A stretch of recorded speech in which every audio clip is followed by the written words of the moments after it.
All right, so today we're diving into something that might not be the most glamorous part of running a charity, Hmm. but it's absolutely essential. Website compliance. Oh, yeah, for sure. We're going to be cracking open an article called Creating a Compliant Charity Website. Okay. That's from the B.I.G. Charity Law Group. Right. They're up in Canada, so some of the specifics might be a little Canada-centric, Right. but I think the general principles are universal, right? Yeah, definitely. The core concepts apply no matter where you are. It's like a roadmap for making sure your website is not only, looking good and attracting donors, Right. but also keeping the legal folks happy. Absolutely. It's a balance, isn't it? You want to inspire people, but you also have to dot your I's and cross your T's. Exactly. And, I was reading this article and it really struck me how a charity's website can be like a window into the entire organization. Oh, 100%. It's often the first place regulators will look. Right. It's like that saying, don't judge a book by its cover. But in this case, they kind of judge the charity by its website. They do. And, it makes sense. I mean, think about it from their perspective. The website is like a public declaration of who you are, what you do, and how you do it. It's all right there for the world to see. Exactly. And any inconsistencies or red flags on the website can raise serious questions about the organization as a whole. Yeah. It's like having a surprise inspection, but it's online. That's a great way to put it. So let's talk about first impressions then, because the article really emphasizes that a charity's website should be so much more than just an online brochure. Oh, absolutely. It's got to be a dynamic hub Right. where visitors can actually engage with your mission. It's Right. where you build trust, where you showcase your impact, and ultimately where you inspire action. And to do that, they highlight some key questions that your website needs to answer, like right off the bat. Yeah, the basics. Your mission, your backstory, who you help, the programs you run, what you've achieved, and who's steering the ship, right? Yeah, all the essentials. But what's interesting is how you present this information make all the difference in the world. Totally. Like you could just have a bullet point list of all that stuff, but that's not going to grab anyone, right? No way. Nobody wants to wade through a wall of text. It's got to be engaging. It's got to tell a story. That's what I was going to say. It's all about storytelling. Exactly. Think about highlighting personal stories, impactful visuals, you know. Humanizing it. Exactly. Making it real for people. Okay, so you've got your visitor hooked with your amazing story.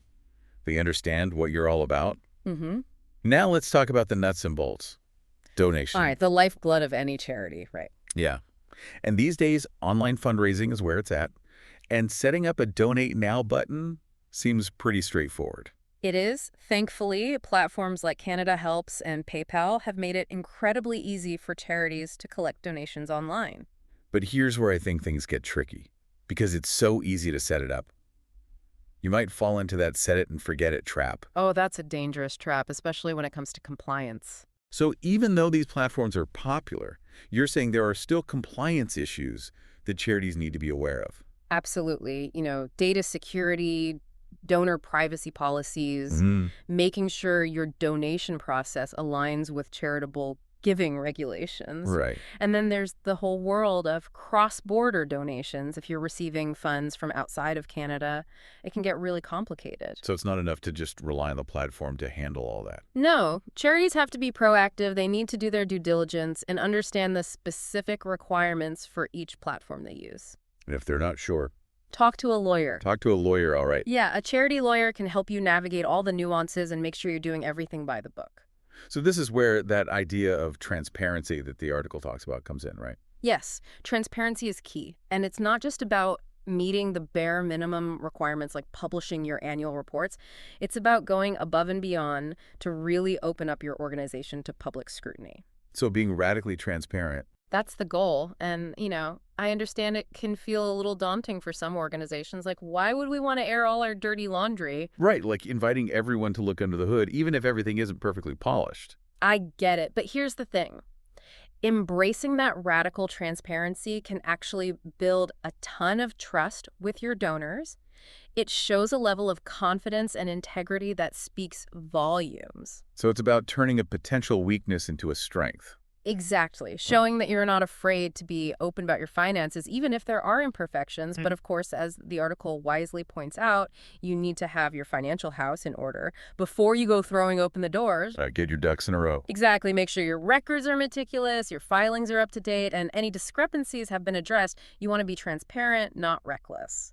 Okay, so we've talked about storytelling, we've talked about transparency, but what about the potential pitfalls? Uh-oh, the scary stuff. Yeah, what are some of the things that charities really need to be careful about on their websites, things that might not be immediately obvious? Well, the article flags one big one, commerciality. Commerciality. Yeah, it's a term that trips people up, but basically it means any revenue-generating activity on your website that doesn't directly support your charitable purpose. Okay, so that's where the lines can get blurry because, a lot of charities DO sell things to raise money. Right, and sometimes that's totally fine, like if you're a museum and you sell art prints in your gift shop. That makes sense.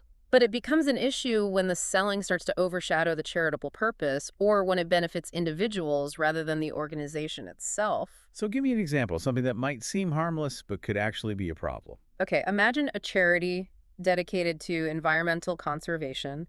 They've got a beautiful website with stunning photos of wildlife, and they decide to sell prints of those photos to raise funds. Sounds great, I'd buy one. Right. But here's the catch. What if those prints are being sold at a huge markup and the profits are primarily going to a for-profit company owned by a board member? Oh, I see where you're going with this. Suddenly, it's not so clear-cut anymore, right? It starts to look more like a commercial venture than charitable fundraising. And then that's where those red flags go up for the regulators. Exactly. And, it's not always intentional. Sometimes it's just a lack of awareness or a misunderstanding of the rules.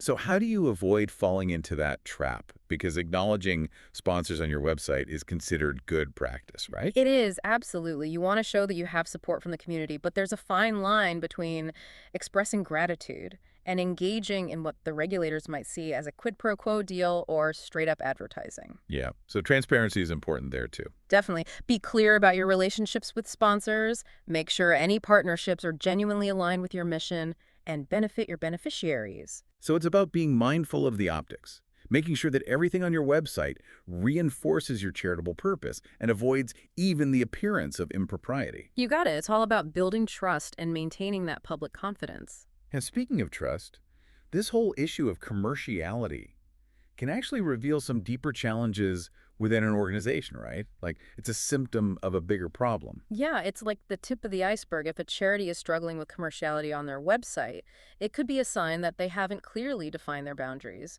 or that there's a disconnect between their online activities and their core mission. So the website becomes a kind of diagnostic tool, Exactly. a way to identify potential red flags that might warrant a deeper dive into the organization's operations as a whole. That's a brilliant way to put it. And that's why if you're feeling unsure about any aspect of your website's compliance, it's always a good idea to seek expert legal advice. A charity lawyer can help you navigate all the nuances of these regulations and ensure that your online presence is both engaging and legally sound. It's like having a guide to the compliance jungle, someone who knows the terrain and can help you avoid the pitfalls. Exactly. And the good news is resources like this article we're talking about, they exist to help charities get it right. They do, and speaking of which, this article actually includes links to some really helpful related topics on the B.I.G. Charity Law Group website, so That's fantastic. we'll be sure to include those in the show notes. Perfect, because knowledge is power, right? Yeah, Especially when it comes to running a successful and sustainable charity. absolutely. All right, so we've covered a lot of ground here.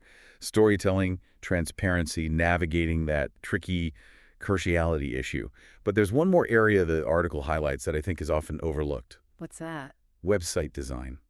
Ah, yes, the aesthetics, but it's more than just aesthetics, isn't it? Well, that's what I wanted to talk about because, it's easy to dismiss design as just being superficial, but I think it plays a much bigger role than we realize.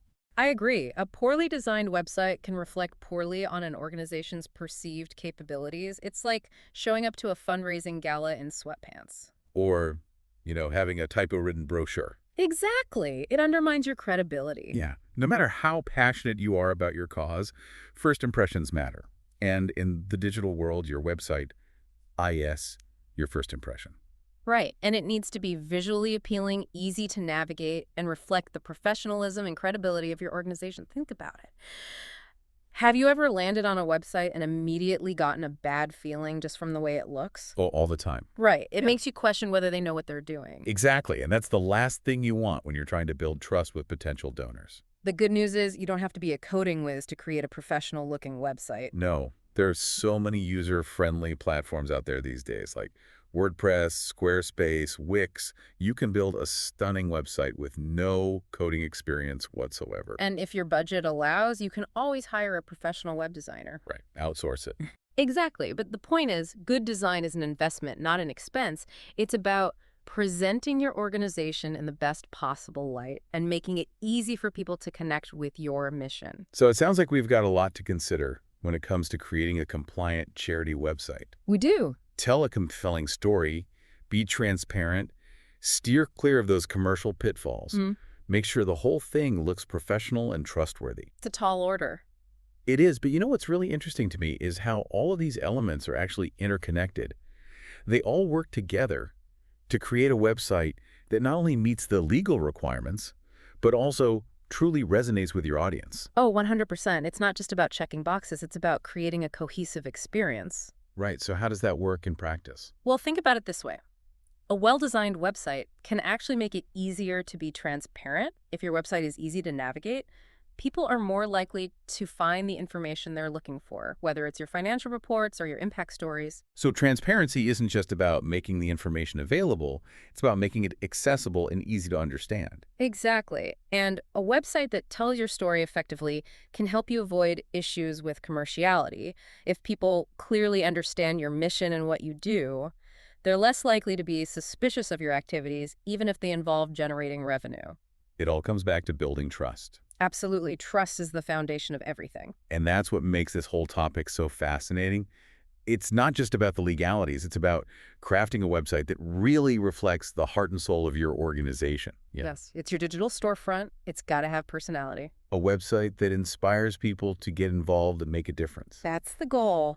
And I think that's a perfect segue into the next part of our conversation, because beyond all the legal and technical aspects, we need to remember the human element of a charity website. Yes, exactly. The human connection. And that's what we'll explore in more detail next time. We'll delve into the emotional impact of a charity website and how to create a truly meaningful connection with your audience. I can't wait to dive into that. It's going to be great.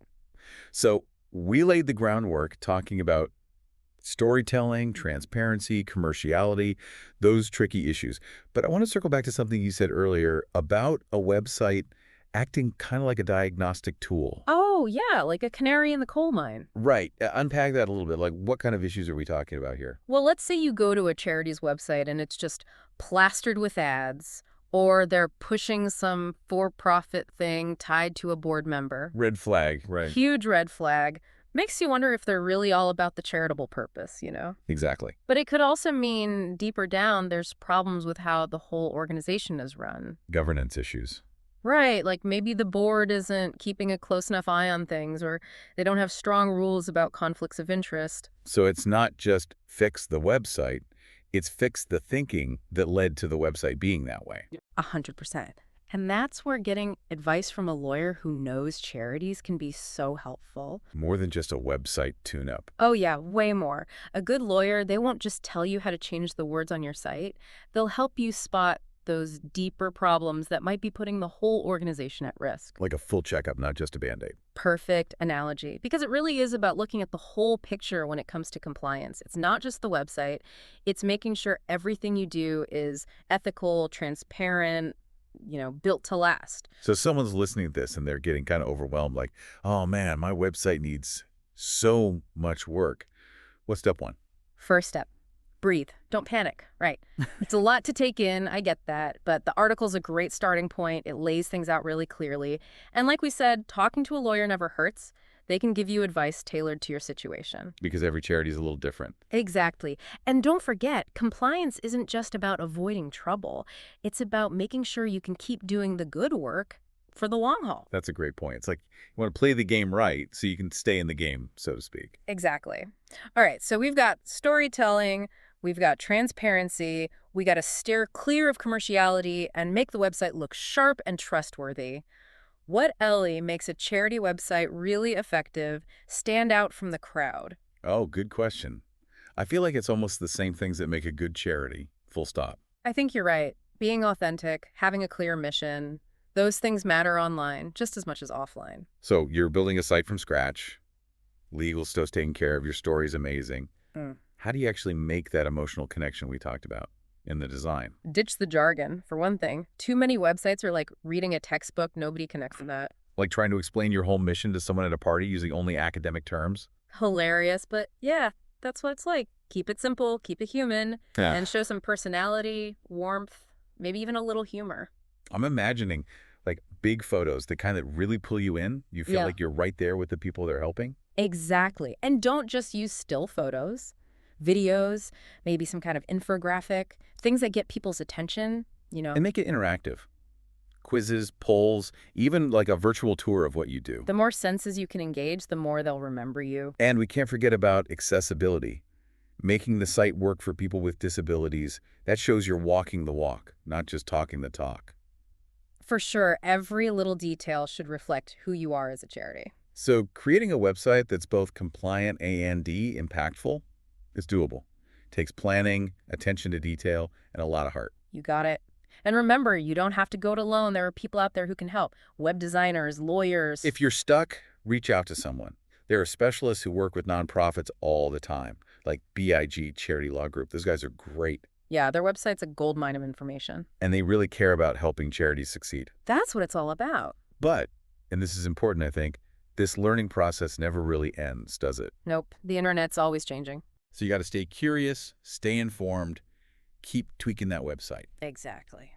All right, I think we've covered a lot of ground here. We have, and the B.I.G. Charity Law Group article has links to even more resources, so listener will include those in the show notes. Awesome, because the more you know, the better equipped you are. Right, 100%. Knowledge is power, especially when you're dealing with something as important as charity. You're dealing with people's trust, their hard-earned money. Mm. You got to handle that with a lot of care. So we're wrapping up this deep dive into websites, but I want to leave our listeners with one final thought. All right, fire away. We talked about the rules, the tech stuff, but let's not forget the human side of things. It's what it's all about, really. So here's my challenge to everyone listening. Think about the feeling you want people to have when they visit your website. Yeah, how do you want them to feel? What kind of connection do you want to create? Because at the end of the day, it's that emotional connection that makes people donate, volunteer, spread the word. It's got to move their hearts, not just their minds. Beautifully put. And I think that's a perfect place to stop for today. I agree. You know, it's funny. We've been so focused on the website itself, but it occurs to me, what makes a good charity website isn't really that different from what makes a good charity, period. You're absolutely right. All those things we talked about, transparency, being genuine, having a strong mission, those are important whether you're online or are out there in the real world. So let's say you're starting from scratch, building a website, legal stuff's all checked off, your story's amazing. How do you actually translate that emotional connection into the design, the look and feel of the site? First thing, ditch the jargon. So many charity websites, they use all this technical language, insider terms. It's like they're talking to themselves, not to regular people. It's like you wouldn't explain your whole life's work to someone at a party using only academic terms. Exactly. You got to keep it simple, keep it human, and show some personality too. A little Yeah. warmth, maybe even a touch of humor. It goes a long way. I'm picturing like those websites with big, powerful photos, the kind that really suck you in, make you feel like you're right there experiencing the cause firsthand. Yes. Visual storytelling is so powerful. And think about adding interactive elements too, like quizzes, polls, maybe a virtual tour. The more you can engage people's senses, the more likely they are to remember you. Oh, and accessibility is huge. Making sure the site is easy for people with disabilities to use, that's not just good practice. Mm. It shows you really care about being inclusive. Absolutely. Every choice you make should reflect your values. I think the takeaway for our listeners is creating a charity website that's both compliant and impactful, it's totally doable. Takes planning, attention to detail, and a whole lot of heart. And you don't have to do it alone. There are resources and experts who can help you through the process. Totally. If you're feeling stuck, reach out to a web designer who works with nonprofits or a legal expert like the folks at B.I.G. Charity Law Group. Their website is packed with info. And they really want to see charities succeed. But, and this is key, this learning never really stops, right? Yeah. The online world is always changing. So got to stay curious, got to stay informed to keep making that website better. Exactly. Well, I think we've covered a lot of ground today. We have. And listener, if you want to learn even more, we'll link to some extra resources from the B.I.G. Charity Law Group in our show notes. Great idea, because the more you know, the better equipped you'll be. Building a great charity website It's not just about ticking boxes. It's about building connections, inspiring action, making the world a better place. Thanks for joining us on this deep dive.